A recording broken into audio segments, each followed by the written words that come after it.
자, 이 수합 평가한다는 얘기는 수합 계약 당사자들, 자, NPV를 구한다는 얘기라고 그랬죠. 그럼 근본적으로는 이제 NPV 정의대로 그냥 접근해서 이해하시면 돼요. NPV는 현금 유입의 현가에서 유출의 현가를 뺀 거잖아. 그럼 수합계약 당사자들은 수합계약에 따라 뭐 받을 게 있고 줄 게 있잖아요. 그럼 받을 게 현금 유입이고 줄 게 현금 유출이구나 라고 이해하시면 되죠. 다만 우리가 수합에 두 가지가 있었잖아요. 금리수합, 통화수합.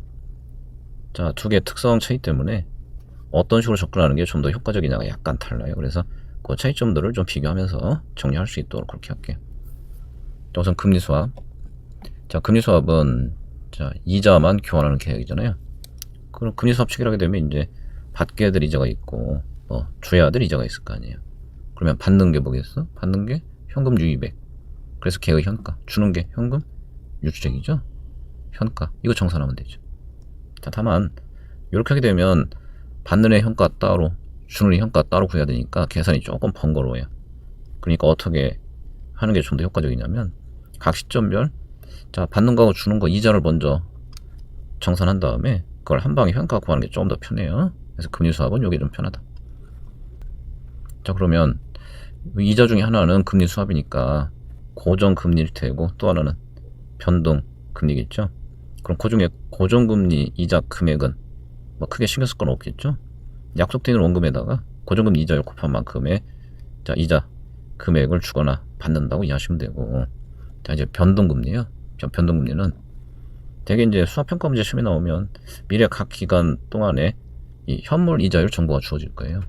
자, 그럼 다름이 아니고 변동금리라는 게 주기적으로 시장상에 맞게 금리를 변동시킨다 이런 얘기라서, 자, 그 현물이자 통해 얻어지는 미래 한 기간씩이야. 미래 한 기간씩의 선두이자 값을 구해다가 그걸 해당 기간의 변동금리로 적용하시면 돼요.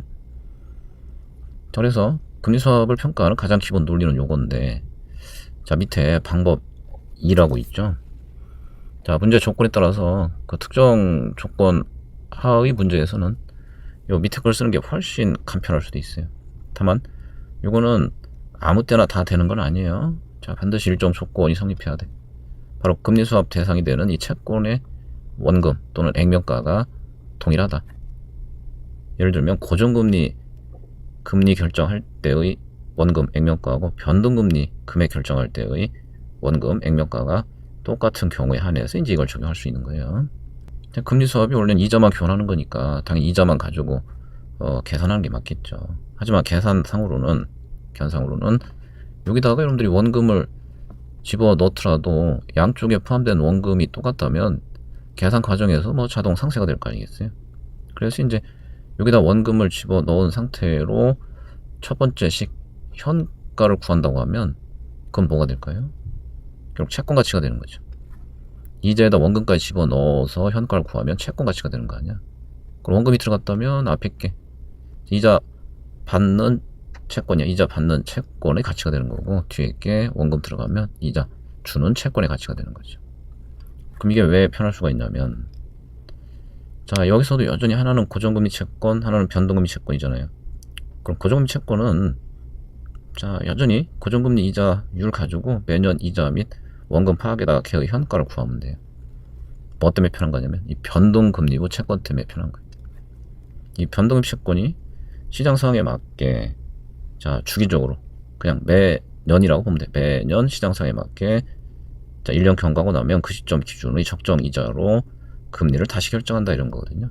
그래서 변동금리 채권은 어떤 특성을 갖냐면 이자 지급 직후야. 이자 지급 직후의 변동금리부 채권의 가치는 그건 항상 액면가와 일치하게 돼 있어요. 자, 이자 지급 직후의 변동금리부 채권 가치는 액면가와 항상 일치하게 돼 있다. 결과는 꼭 기억해 두시고 왜 그런지라는 건 이따 예제 풀면서 잠깐 확인해 볼게요. 따라서 우리가 이 수합 가치를 이자 지급일 날 기준으로 평가하게 되면 그럼 굉장히 단순하게 해결할 수 있어요. 왜? 이자 지급 직후의 변동금리 채권 가치는 액면가와 똑같으니까 이자 지급일 날의 변동금리 채권 가치 따로 구할 게 없어요. 채권 가치 이퀄 그냥 액면가 또는 원금이기 때문에. 다만 이자 지급일 사이에 변동금리 채권의 가치를 구한다면 그건 좀 다른 얘기가 돼요. 이자 지급일 사이에서 변동금리 채권 가치를 구해야 된다면 자, 그때는 어떻게 해야 되냐면, 자, 최초 이자 지급일, 이자하고 원금 도안값을, 자, 오늘부터 그 최초 이자 지급일까지의 이자로 할인해 구해라. 말은 조금 어렵게 느낄 수 있지만, 이거 최근에 기출문제 하나 나온 거 있거든요. 자, 그거 활용해서 이해하시면 돼요. 그리고 문제쪽 537페이지. 아마 그게 수업 중에서 가장 최근에 출제되었던 문제일 거예요. 예, 9번 문제. 자, 기업 T가 명목 원금 1억, 원금 또는 액면가 1억, 1년 만기 변동금리를 지급하고 8% 고정금리를 수취하는 5년 만기 이자율 수합계약을 만기 5년짜리지만 3년 6개월 전에 체결했다네요. 그럼 계약 체결로 3년 6개월 경과됐으니까 현재 시점 기준은 얼마 남아있어? 만기일까지 1년 6개월 남아있겠네요. 현재 동 수합의 잔존만기, 여기 나와있네요. 잔존만기 1년 6개월.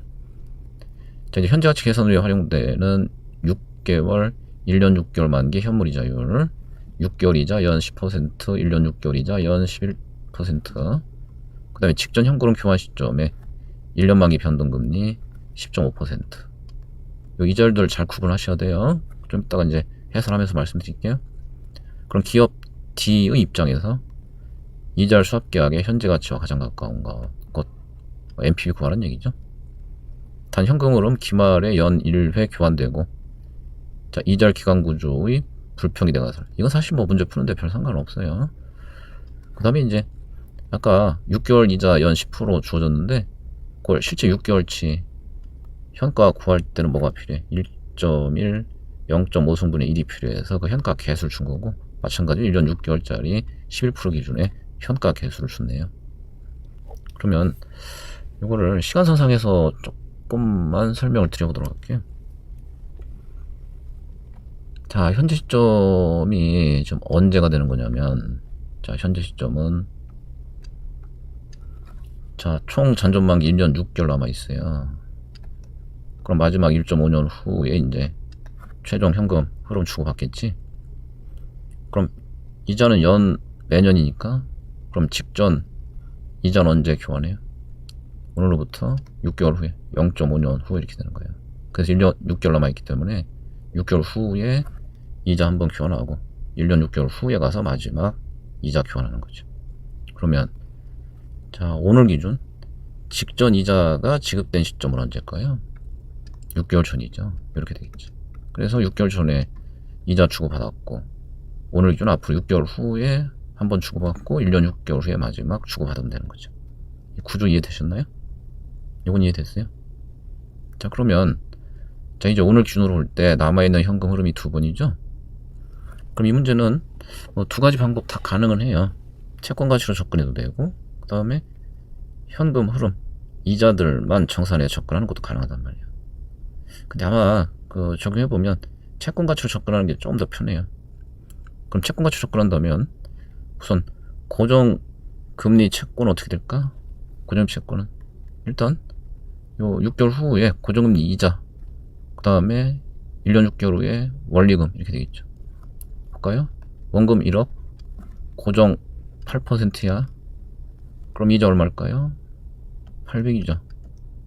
그 다음에 자, 채권 가치로 접근하면 원금을 포함해야 되니까 1년 6개월 후에 가서는 원금 포함 얼마? 1억 800 이렇게 되겠죠. 자, 그 다음에 변동금리부 채권은 어떻게 될까? 변동금리 채권은 자, 우선 요 6개월 후에 적용될 변동금리 이자라는 게 아까 요거예요. 요 얘기야.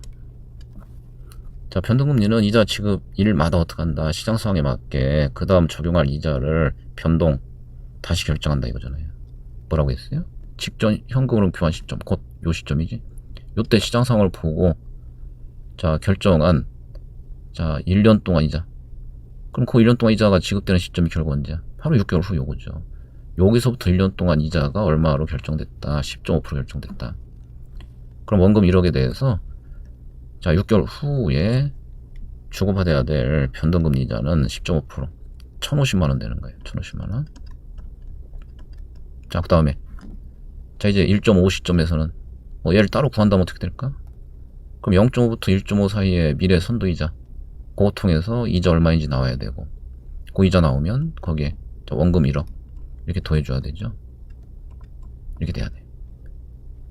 자, 근데 요거를 우리가 따로 구할 수도 있지만 따로 구할 필요가 없는 것이, 만약 직준이자 지급일에 남아있는 현금 흐름들의 현가로 변동금리부 채권 가치 구해봐. 그럼 이런 쪽으로 얼마 나와야 돼? 당연히 1억 나와야 돼요. 횡령가. 그건 얘도 마찬가지죠. 0.5시점 6개월 후에 이자 지급 직후 변동금리 채권의 가치를 다시 구해. 그럼 이자 지급일이 채권 가치 구한다는 얘기는 다름이 아니고 이 시점 기준 남아있는 현금 흐름의 현가를 구한다는 얘기예요. 그럼 얘가 얼마인지 몰라도 이론적으로 얘는 무조건 얼마다? 액면가가 되는 거예요. 액면가. 이렇게 되는 거예요. 이걸 기간을 좀 더 확장해서 얘기하면, 만약 이 수합계약의 잔존만기가 2년 6개월에 가정해볼까요? 그럼 여기 현금이 또 남아있겠지. 그럼 모든 현금 흐름들의 이자 지급일 기준의 현가는 항상 얼마다? 액면가다, 이런 뜻이에요. 그럼 여기까지 확인이 되면, 그럼 이제 최종 오늘 기준 수합 가치를 구해야 되잖아. 그럼 고정금리부 채권 가치는 현금 흐름 다 확정됐잖아요. 자, 6개월 후 800, 1년 6개월 후 1억 800이니까 얘들을 각각에 맞는 이자로 현가 구하면 돼. 자, 이제 해답을 좀 보실게요. 자, 아까 6개월 동안 현가 계산 후에 필요한 이자율이야. 6개월 이자가 얼마야? 10%지. 그럼 6개월 후 거 800만원은 10% 할인하면 되는 것이고, 1년 후 거 1억 800은 11% 할인하면 되죠. 단기간이 이건 0.5년, 1.5년이야. 아시겠어요? 자, 그래서 이제 아까 맨 밑에 계산 편하게 하라고 개수까지 줬잖아. 현가 개수를 줬어. 그럼 800만원 얘에 대해서 자 10%의 6개월 현가 9535 그냥 곱해 주시면 되는 거고, 1년 6개월 후 1억 800에 대해서 11%의 1.5년 현가 계수 851 요거 하시면 되죠. 그래서 요거 모아주면 이게 일단 고정금리부 채권의 가치가 되겠죠. 자, 그 값이 얘가 나왔다. 그럼 지금 고정금리를 받는 거죠. 받는 거니까 받는 애에서 바로 얘에서 어떻게 해라? 줘야 되는 거. 변동금리부 채권의 가치를 차감하시면 되는데, 그럼 변동금리 채권 가치도 이러한 구조만 이해하고 있다면 가치로 접근하는 게 좀 편하다. 그럼 이제 6개월 후 기준은 총 요만큼 가치를 갖는 거니까 요거만 6개월 환산하면 돼요. 오늘부터 6개월 동안 현가 계수 아까 얼마야? 0.9535 요거만 하시면 돼. 자, 그러면 아까 말로만 이해하기가 좀 복잡한 느낌이 있었던 519페이지에 거의 맨 마지막 이자 지급일 사이의 변동금리부 채권 가치 다시 한번 보세요. 뭐라고 되어 있어요? 최초 이자 지급일의 이자 뭐야? 1050만원이야? 최초 이자 지급일 이자 1050만원. 거기다 그냥 뭐 더해서, 거기다가 원금을 더해서 또는 액면가 더해서 그 현가를 구해주면 된다. 그게 이 얘기야. 왜? 바로 이 원금이 뭘 의미해? 이자 지급일 기준 이후 남아있는 원리금들의 현가를 구하면 다시 이자 지급일에는 남은 애들의 가치가 액면가가 된다는 뜻이. 그래서 단순히 두 개 더해서 현가 환산하면 변동금리부 채권의 가치를 구할 수 있구나, 이렇게 되는 거죠. 자, 그래서 지금 변동금 채권 가치 방금 설명드린 거죠. 6개월 후에 이자 및 원금 더한 애를 6개월 동안 이자 10%에 0.5년 할인이라 그랬더니 계수 곱해서 얘가 나왔네요. 그러면 고정금리 아까 받을 거, 변동금리 줄 거, 채권 가치로 청산해서 마이너스 얼마 이렇게 나오는군요. 자, 물론 변동금 채권 가치가 좀 복잡하다 생각되면 그냥 첫 번째 방법, 이자들끼리 정산하는 방법을 써도 되잖아. 만약 그렇게 접근한다면 자, 어떻게 될 거냐 한번 보실게요. 자, 고정금 이자 받는 거죠. 그럼 이자만 가지고 계산하면 어떻게 돼? 자, 고정금 이자는 800만원씩이었잖아. 6개월에 800, 1년 6개월에 800. 변동금 이자 6개월 후 거 1050까지는 확인됐죠. 그러면 이자로 정산할 땐 요게 핵심이야. 그럼 뭐가 필요해? 0.5년부터 1.5년 사이에 이 선도이자가 필요한 거죠. 0.5에서 1.5 사이에 선도이자. 물론 걔는 이제 어떻게 하면 돼? 만약 1.5년 동안 이자 요거 알고 있다면 걔 1.5승 거기 어떻게 하면 돼? 0.5년 동안 이자 자, 요거 0.5승 그리고 나머지 한 기간 선도이자죠. 0.5부터 1.5까지의 선도이자. 요 균형식 만들어서 얘를 통해 요거 구해내면 돼요. 선도이자. 자, 보실까요? 지금 방금 쓴 게 요거야. 1.5년 총 이자가 0.5년 이자에 0.5부터 1.5 사이에 선도 이자 이렇게 돼야 되지. 그럼 요 이자율들 필요하잖아요. 그럼 아까 소위 현가 계수가 주어져 있었죠. 그 현가 계수를 역수 취해주면 뭐가 되는 거야? 얘들이 바로 나오는 거야. 아까 1.5년짜리 1년 6개월짜리 1.11 1.5승분의 2 있잖아. 그럼 걔 역수취하면 뭐가 나와? 그냥 1.11에 1.5승 나오겠지. 요거야. 그 다음에 6개월치 10%짜리 0.5승 분의 1이 주어졌으니까 걔 역수취하면 10개월짜리 0.5승 한 거 걔가 나오겠죠. 얘예요. 그래서 그걸 적용하게 되면 뭘 찾을 수 있다. 0.5년 후부터 1.5년 후 사이, 그 사이에 선도이자가 나오겠지. 그래서 선도이자를 구해다가 자 이제 액면 1억에 곱해주면 자 변동금리 기준 1년 6개월 후에 지급해야 될 금액이 나온단 말이에요. 이거 정산해서 그러면 6개월 후에는 순 지급 유출이고, 물론 1년 6개월 후에도 또 순 지급 유출이네요. 순 현금을 파악에다가 자 걔들의 현가 6개월 후 거 아까 계수 1년 6개월 후 거 계수. 자 그러면 결과는 당연히 똑같이 나와요. 그래서 이 9번 문제 활용해서 금리수학 가치 평가하는 두 가지 방법을 이렇게 좀 비교해서 정리할 수 있도록 그렇게 해두시고,